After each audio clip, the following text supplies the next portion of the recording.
Tap the Climate button at the bottom center of the screen to access the Climate interface.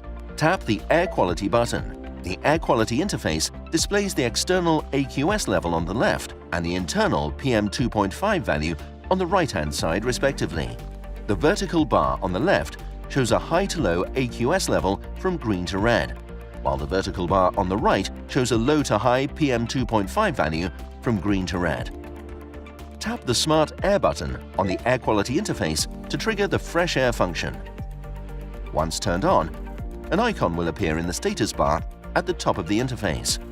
Tap and expand the weather card in the home interface of the center display to see that Smart Air is on.